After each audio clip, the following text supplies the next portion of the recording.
At 6:47 a.m.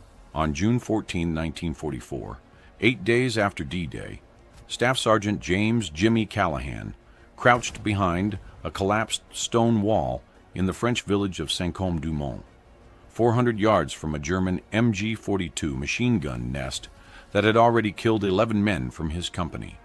The gun sat atop an old water tower, 40 feet high, with a 270-degree field of fire, across the only road Allied forces could use to push inland from Utah Beach. 3 previous assaults had failed. Artillery couldn't touch it. The tower's thick stone base absorbed everything short of a direct hit, and the position was too close to French civilian homes for heavy bombardment. In the next 6 hours, Callahan would use a childhood memory from his father's Iowa cornfield to do what doctrine, firepower, and 300 infantrymen couldn't: silence that gun and open the road. He wouldn't fire a single shot. The MG42 fired 1,200 rounds per minute. Soldiers called it Hitler's buzzsaw because of the sound, not the pop, pop, pop of American weapons, but a continuous tearing noise that shredded anything in its path. The Germans had placed this particular gun perfectly. The tower stood at a crossroads. Every route to the next objective passed through its killing zone. The gunner could see the entire approach, and the thick stone walls of the tower's base meant small arms fire was useless. The weapon's sustained rate of fire meant even if you made it halfway across the field, you weren't making it the rest of the way. Captain Morris had watched his 3rd platoon try that morning. 23 men started the assault. 7 made it back. The MG42 cut them down in groups. 3 men here, 4 men there, methodically working left to right, like someone mowing a lawn. Morris stood at the command post with his hands on his knees, staring at the dirt. "We can't go around it," he said. "We can't shell it without leveling half the village. And we sure as hell can't go through it." He looked at Callahan. "You grew up on a farm, right? Any bright ideas?" Callahan stared at that water tower. 40 feet of stone and timber, with a German machine gun crew at the top, and a blind spot nobody had thought to use. His mind went back to Iowa, to a problem his father had solved with a ladder, some rope, and patience. "Maybe," he said, "but you're not going to like it." James Callahan grew up in Clarion, Iowa, population 2,800, where his family ran a 160-acre corn and hog farm on the edge of town. He was the second of 4 boys, born in 1921, and spent his childhood doing the kind of work that builds calluses and patience, fixing fences, hauling feed, pulling stumps. His father, Tom Callahan, was a problem solver, the kind of man who could look at broken machinery and see 3 different ways to fix it with what was in the barn. Jimmy inherited that trait.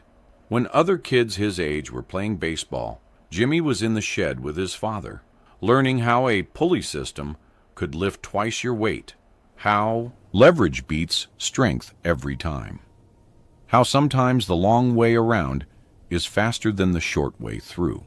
He wasn't much for school, graduated high school in 1939 with grades that were good enough but not memorable. What he was good at was observation. He'd watch his father work a problem for hours without saying a word, then suddenly announce a solution that seemed obvious in hindsight, but took patience to see.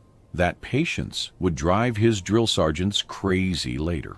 "Callahan, when I say move, I don't mean think about it first," Sergeant Davies would yell during basic training. But Callahan couldn't help it. His brain worked slow and thorough, and it worked best when there was a problem nobody else could solve. He enlisted in December 1942, 6 months after his brother Patrick got killed at Midway. The Army put him in the 101st Airborne, not because he asked for it, but because he scored high on the mechanical aptitude test and could follow complex instructions without supervision. He parachuted into Normandy on June 6, 1944, landed in a flooded field, lost his rifle, and spent 3 hours in waist-deep water trying to find his unit. By the time he linked up with Easy Company, The battle for Saint-Côme-du-Mont was already underway. He'd been in combat for 8 days. He'd already learned how fast men die. The MG42 was killing men faster than doctrine could adapt. American infantry tactics in 1944 relied on suppressive fire and maneuver. Lay down covering fire with your M1 Garand while your squad advances, then leapfrog forward. The problem was the MG42 fired so fast that suppressive fire was a joke. You couldn't suppress a weapon that could empty a 250-round belt in 12 seconds. The German gunners would simply wait out your covering fire, then open up the moment your squad started moving. Saint-Côme-du-Mont was supposed to be secured on D-Day. It wasn't. The village sat on slightly elevated ground, 2 miles inland from Utah Beach, controlling the road to Carentan. Taking Carentan meant linking up with Omaha Beach and securing the entire beachhead. But first you had to get through Saint-Côme-du-Mont. And to get through Saint-Côme-du-Mont, you had to deal with that water tower. The tower was 40 feet tall, built in the 1890s to serve the village's small population. Thick stone base, 12 feet in diameter, with a wooden upper structure that held a 2,000-gallon tank. The Germans had emptied the tank, reinforced the wooden platform, and mounted an MG42 with a 2-man crew, a gunner, and an ammo loader. The position had sandbags, overhead cover from artillery air bursts, and a clear view of everything. It was a fortress. Private Danny Kowalski from Chicago was the first man Callahan saw die trying to take it. June 9th, 3 days after the landing. Kowalski was 19, a replacement who'd arrived in England 3 weeks before D-Day. He'd never fired his rifle in combat. He stepped around a hedgerow at 8:15 a.m., and the MG42 caught him. Across the chest, 6 rounds, maybe 8. He was dead before he hit the ground. Callahan was 15 yards behind him, watched the whole thing. Kowalski's best friend, Tommy Chen from San Francisco, tried to drag him back. The MG42 got Chen too. Through the shoulder, through the lung. He died that afternoon in the aid station. June 11th, Lieutenant Morrison led 1st Platoon in a flanking attempt, trying to come up on the tower from the east where the field of fire was narrower. The Germans waited until Morrison's platoon was 150 yards out, fully committed, then opened up. Morrison took a round through the throat. Sergeant Whitaker got hit in both legs. 8 men went down in 30 seconds. The survivors crawled back through a drainage ditch, dragging the wounded. Morrison bled out before they could get a medic to him. He was 23. He'd told Callahan 2 nights before that he was getting married when he got home. Showed him a photograph of his fiancée, Linda, from Portland. June 12th. Captain Morris tried artillery. 6 rounds from a 105mm howitzer. All hits on the tower's base. The stone absorbed it, not even a crack. The German crew rode it out in the lower chamber, then climbed back up and resumed firing. Morris tried smoke. The Germans just waited for it to clear. He tried a 3-pronged assault with 60 men. The MG42 broke it apart in 4 minutes. 11 dead, 16 wounded. The casualty rate for Easy Company was approaching 38% in 6 days, higher than D-Day itself. Callahan knew most of the men who died. Not well. You don't get close to people in combat because they might be gone the next day, but well enough. Kowalski had bummed cigarettes off him. Morrison had complimented his shooting at the range back in England. Chen had asked him about farming, said he wanted to buy land in California after the war, grow oranges. Now they were all dead, and that water tower was still there, and nobody had an answer. On the night of June 13, Callahan sat in a captured German trench and watched the tower. It was 9:30 p.m., still light enough to see. The German crew rotated every 6 hours, 2 men up, 2 men resting in the base. You could see them moving around up there, silhouettes against the sky. Confident. They knew they were untouchable. Captain Morris was talking to Lieutenant Hayes, the new platoon leader replacing Morrison. "We need that road," Morris said. "Division wants us in Carentan by the 16th. That's 3 days. We can't do it with that gun operational. Airstrike? Hayes asked. Too close to civilian buildings. Command won't authorize it. Heavy artillery? 155s? Same problem. Plus we'd need a direct hit on the platform. That's a target the size of a card table, at 3,000 yards. Callahan kept staring at the tower. The platform was 40 feet up. The gun pointed outward, covering the road and the fields. But the ladder was on the inside, running up the interior of the stone base. You couldn't see it from outside, but it had to be there. How else did the crew get up and down? That ladder was the tower's weakness, not the gun, not the position. The ladder. He thought about his father's barn back in Iowa. They'd had pigeons nesting in the loft, getting into the grain stores. His father couldn't shoot them. The noise spooked the livestock, and anyway, the barn was full of hay and dry wood. Poison was out because then you had dead pigeons contaminating the grain. So Tom Callahan did something simple. He removed the ladder. The pigeons couldn't leave. After 2 days without food or water, they abandoned the nest. No shots fired, no damage to the barn, just patience and an understanding of what the birds needed to survive. Captain, Callahan said. Morris looked over. Yeah? What if we don't attack the gun? What if we attack the ladder? Morris blinked. Explain. They've got supplies up there. Ammunition, water, maybe food. 2 men on duty, 2 men resting below. They rotate every 6 hours. That means the crew up top has to come down eventually, and the crew below has to go up. They need that ladder. So what happens if the ladder isn't there anymore? Hayes got it first. His eyes widened. They're trapped. The crew up top can't get down, can't resupply. The crew at the bottom can't relieve them. Right, Callahan said. We don't need to kill them. We just need to wait them out. No water, no food, no relief. In this heat, they'll surrender in 24 hours.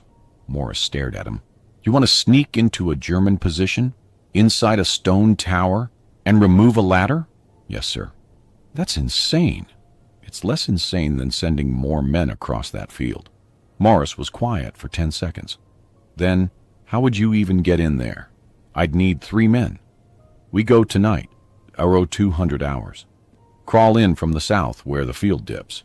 There's dead ground there, maybe 80 yards. Tower's got 1 entrance, probably unguarded. Because why would you guard the inside? We slip in, disconnect the ladder, slip out. Whole thing takes 10 minutes. And if you're wrong, if there's a guard, then I die quiet. And you're no worse off than you are now. Hayes shook his head. This is crazy. But Morris was thinking. You could see it in his face. The math, the casualties, the alternatives. Finally, he said, if I authorize this and you fail, I'm sending 3 more men to die. If I don't authorize it and we try another assault, I'm sending 30 men to die. Those are my options? Yes, sir. Jesus Christ. Morris rubbed his face. Okay, you've got approval. Pick 2 men. Be back by 0400 or I'm assuming you're dead. Callahan chose Corporal Eddie Vasquez from El Paso and Private First Class Bobby Martz from Pennsylvania coal country. Vasquez, because he was small, quiet, and had done night patrols in Italy before transferring to the 101st. Martz, because he was a coal miner's son who understood working in tight spaces where one wrong move kills you.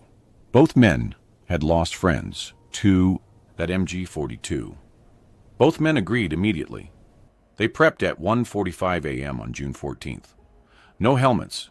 They reflected moonlight, faces blackened with burnt cork, rifles left behind, just knives, wire cutters, and a coil of rope.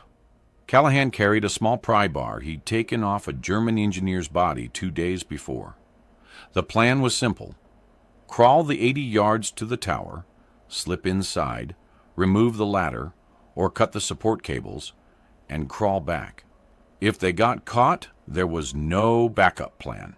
You don't call artillery on a position when your own men are inside it. The night was humid, temperature around 65 degrees. No moon, just stars. Perfect conditions for movement, but terrible for vision. They'd have to navigate by feel and memory. Callahan briefed them one last time, behind the stone wall. We go slow, no talking. Hand signals only. If we get separated, you're on your own. Questions? Vasquez. What if the ladder's bolted in? Then we cut the cables. I've got a hacksaw blade. Martz. What if there's more than 2 guys at the bottom? We abort and crawl back. What if they see us? They won't. But Callahan wasn't sure. This wasn't doctrine. This wasn't something they taught at Fort Benning. This was farm boy logic applied to a combat situation. And if he was wrong, 3 men would die for nothing. He thought about his father. Tom Callahan had never led men into danger, but he'd taught Jimmy something important. The simplest solution is usually right. Complicated plans fall apart. Simple plans just need patience. At 2:03 a.m., they went over the wall.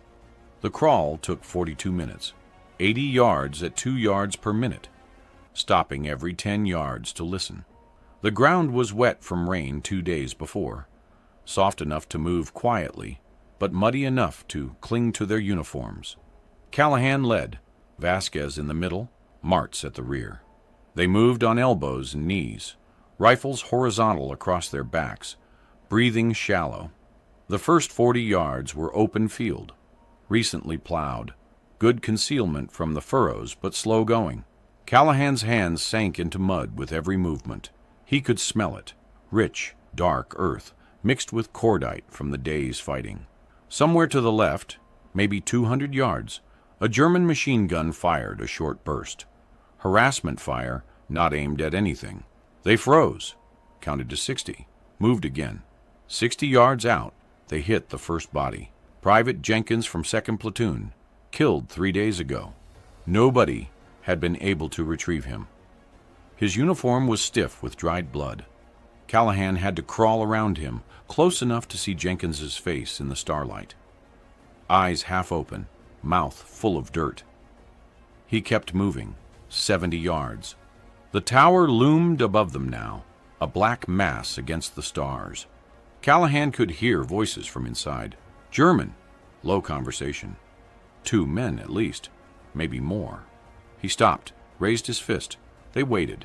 The voices continued for 30 seconds, then stopped. One of the Germans laughed, then silence. They covered the last 10 yards in 3 minutes. The tower's entrance was an arched doorway, maybe 5 feet high. No door, just an opening into darkness. Callahan pressed himself against the stone wall beside it, listening. Nothing.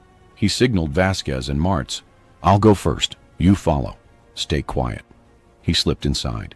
The interior smelled like stone and urine and cigarette smoke. His eyes adjusted. The space was circular, maybe 10 feet across. There, against the far wall, the ladder. Wooden rungs, metal support cables, running straight up 40 feet to a trapdoor in the ceiling. 2 German soldiers sat on the floor to the right, both asleep. Their rifles leaned against the wall. A single candle burned in a tin cup, providing just enough light to navigate. Callahan's heart hammered. This was it. This was the moment where the plan either worked or got them all killed. He moved to the ladder, testing each footstep. The stone floor was damp. No sound. Vasquez and Martz slipped in behind him, saw the sleeping Germans, froze. The ladder's support cables were anchored to iron brackets set into the stone wall. Each cable was maybe half an inch thick, braided steel. The rungs were wood, probably oak, mortised into a central support beam. Callahan examined the bottom connection. The cable ran through a pulley system. Someone, probably the French who'd built this tower, had designed the ladder to be removable for maintenance. There were 4 large bolts holding the pulley assembly to the floor. Callahan gestured to Martz. Help me. They knelt by the first bolt. It was rusted, seized. Callahan applied the pry bar gently, testing the leverage. The bolt didn't move. He applied more pressure. A tiny creak. One of the sleeping Germans shifted in his sleep. They froze, counted to 30. The German settled back. Callahan tried again. This time he braced the pry bar against the stone floor, using his body weight. The bolt gave, not much, maybe a quarter turn, but enough. He worked it slowly, back and forth, feeling the rust break free. 5 minutes, 10. His hands were slick with sweat. The humidity made everything worse. His shirt clung to his back. Vasquez was watching the Germans, knife in hand. Martz was working on the second bolt.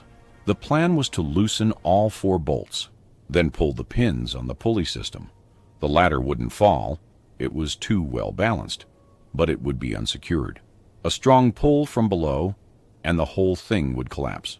Bolt 1, loose. Bolt 2, loose. Bolt 3 stuck. Martz applied the hacksaw blade, cutting through the rust. The sound was soft but distinct, metal on metal. One of the Germans stirred. Callahan froze mid-motion, pry bar in hand. The German mumbled something, rolled over, kept sleeping. They worked for 23 minutes inside that tower. 23 minutes with 2 enemy soldiers 8 feet away and an MG42 crew 40 feet above their heads. Every sound was amplified. Every breath was too loud. Callahan's hands were cramping from gripping the pry bar. His knees ached from kneeling on stone, but the bolts came loose, one by one. Finally, all 4 bolts removed. The ladder now rested on the pulley assembly with nothing securing it. Callahan pulled a length of rope from his belt, tied it to the lowest rung. This was the final step. When they left, they'd pull the rope, and the ladder would collapse. The Germans at the top would be trapped. The Germans at the bottom would wake to find their ladder gone. Callahan signaled, "Let's go." They backed toward the entrance, moving slowly. Vasquez first, then Martz, then Callahan. They were almost out when one of the sleeping Germans coughed, sat up, looked directly at them. For one frozen second, everyone stared at everyone else. Then Callahan yanked the rope. The ladder collapsed with a crash, 40 feet of wood and metal crashing down inside the stone tower. The German shouted. Callahan, Vasquez, and Martz bolted through the doorway into the night. Behind them, chaos, shouting, the sound of men scrambling, a rifle shot that went wide. From above, the MG42 opened fire, wild, undisciplined, sweeping the field blindly. The crew didn't know what had happened. They just knew something was wrong.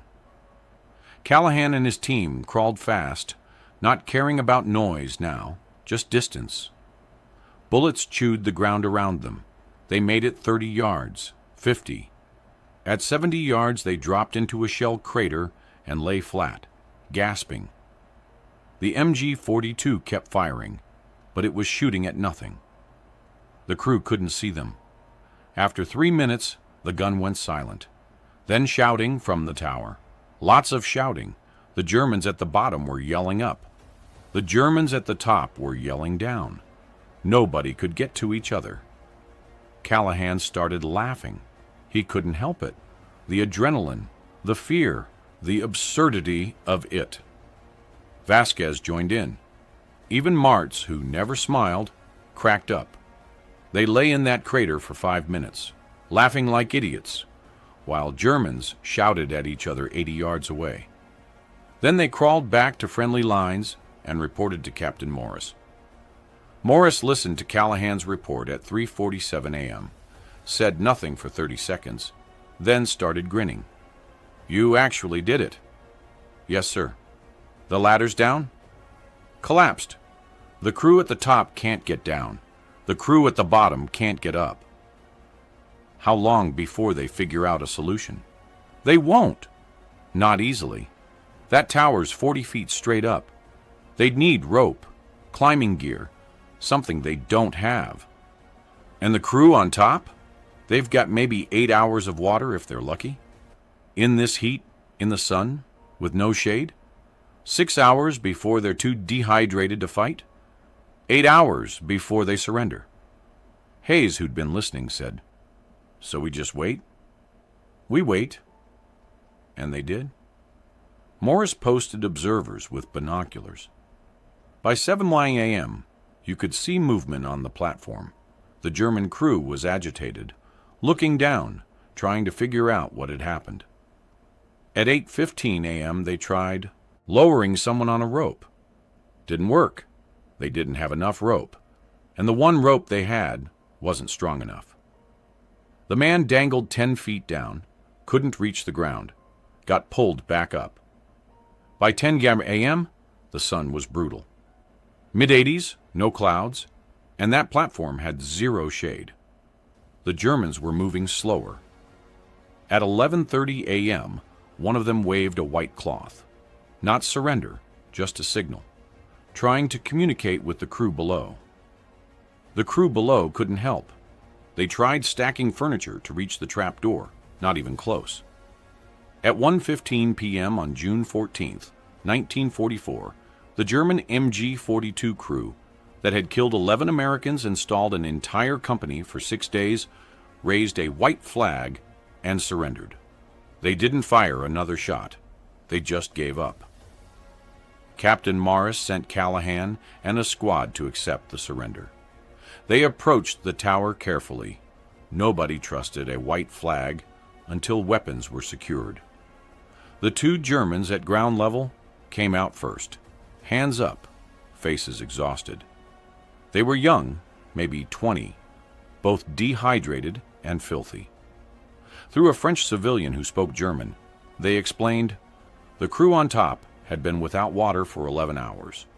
They'd drunk their canteens dry by 9 a.m. By noon, they were hallucinating. By 1 p.m., they were begging to surrender. The Germans rigged a rope, finally found enough, and lowered the two men from the platform. They could barely walk. One of them collapsed as soon as he hit the ground. The other just sat down and put his head in his hands. The MG42 crew that had seemed invincible 12 hours ago now looked like broken old men. Callahan stood there looking at them, feeling nothing, no triumph, no satisfaction, just tired. Vasquez offered one of the Germans his canteen. The German drank half of it in one go. Lieutenant Hayes walked up to the tower, looked at the collapsed ladder inside, shook his head. "I'll be damned," he said. "It actually worked." "Yes, sir," Callahan said. "You know what this means, right?" "Sir?" "The road's open. We can move through. No casualties." And that was it. No dramatic final battle. No last stand. Just a collapsed ladder and 4 dehydrated Germans who'd run out of water. The entire thing had been solved with 10 minutes of work in the middle of the night. No artillery, no airstrikes, no grand assault. Just patience and a farm kid who remembered how his father dealt with pigeons. Morris walked the entire length of the road that afternoon. Not a shot fired. The company moved through Saint-Côme-du-Mont by 6 p.m. They took Carentan 2 days later, linked up with forces from Omaha Beach, and secured the entire beachhead. The road that had been blocked for 6 days was now the main supply route for the entire sector. All because one staff sergeant remembered a lesson about ladders. The story spread through Easy Company by morning. By noon, it was in Dog Company. By evening, every unit in the 101st Airborne had heard about the water tower trick. Not from official channels.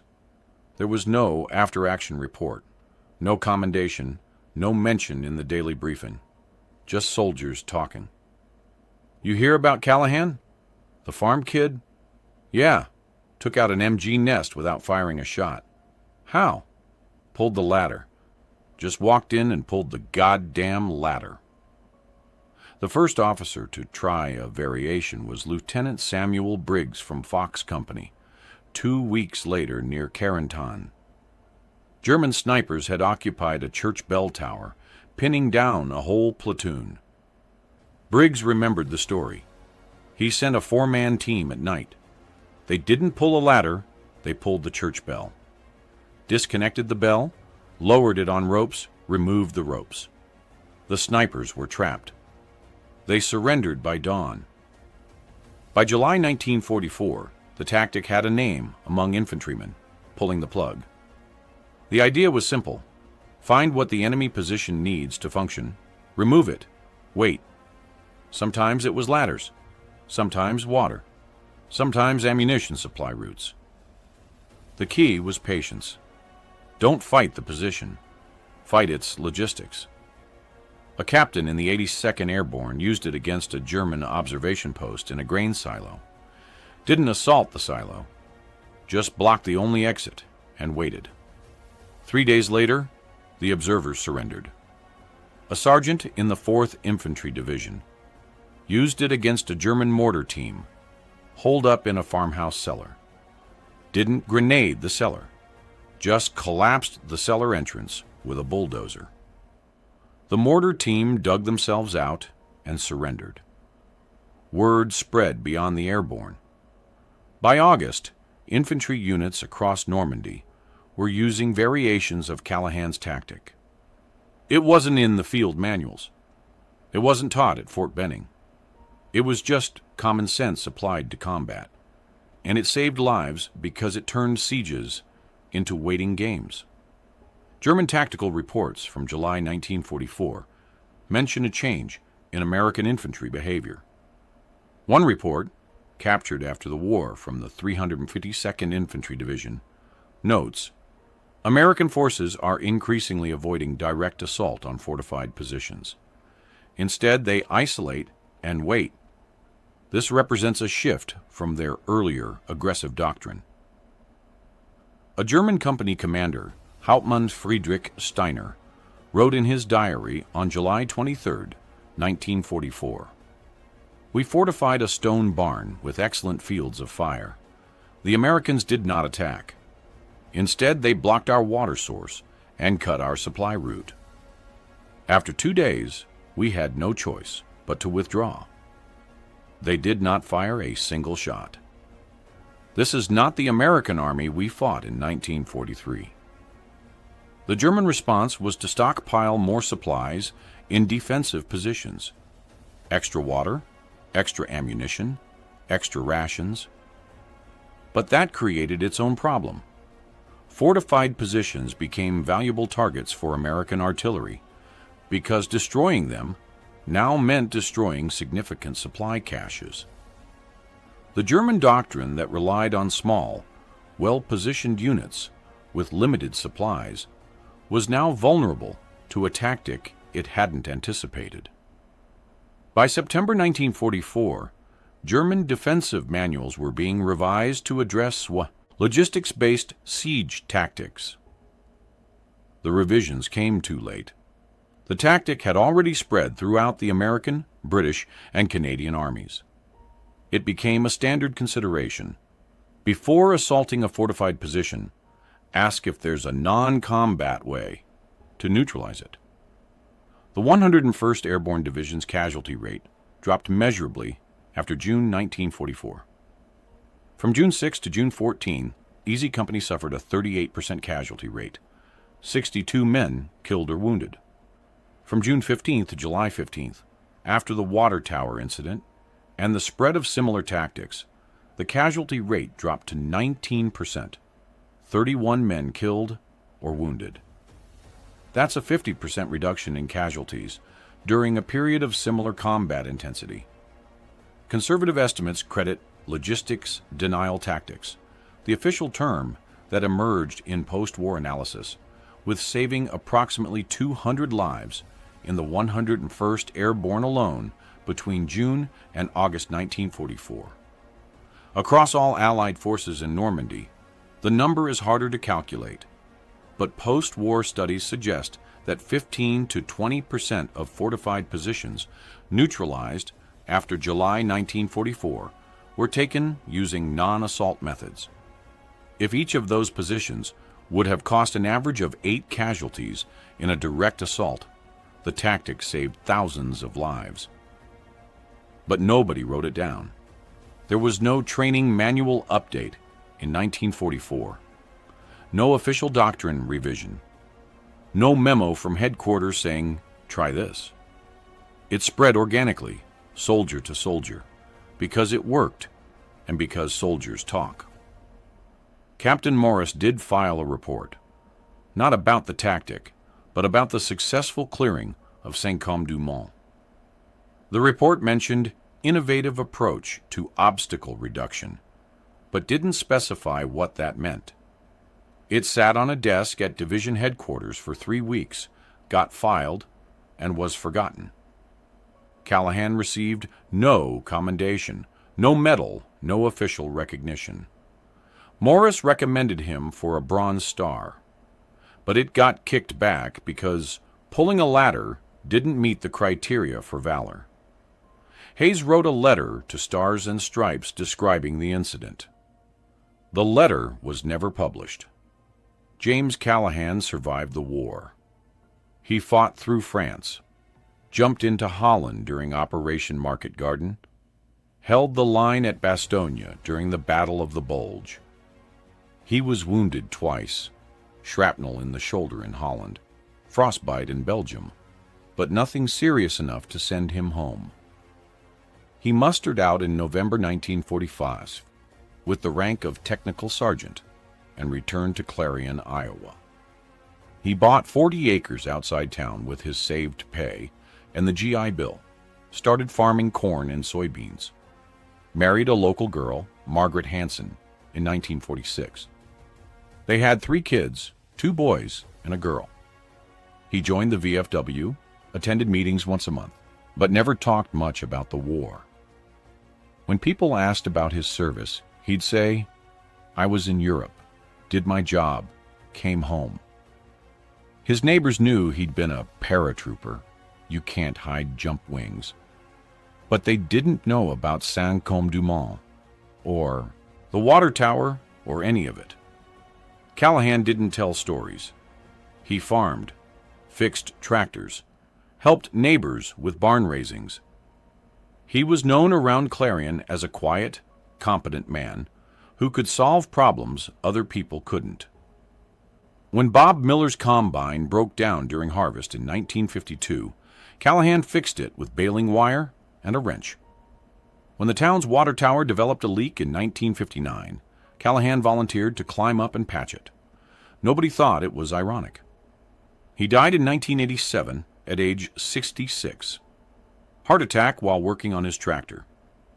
His obituary in the Clarion Register was 4 paragraphs long.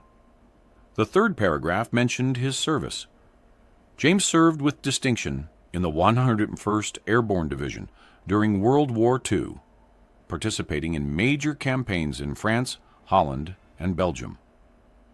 No mention of the water tower, no mention of the tactic that saved hundreds of lives. Just served with distinction and left it at that.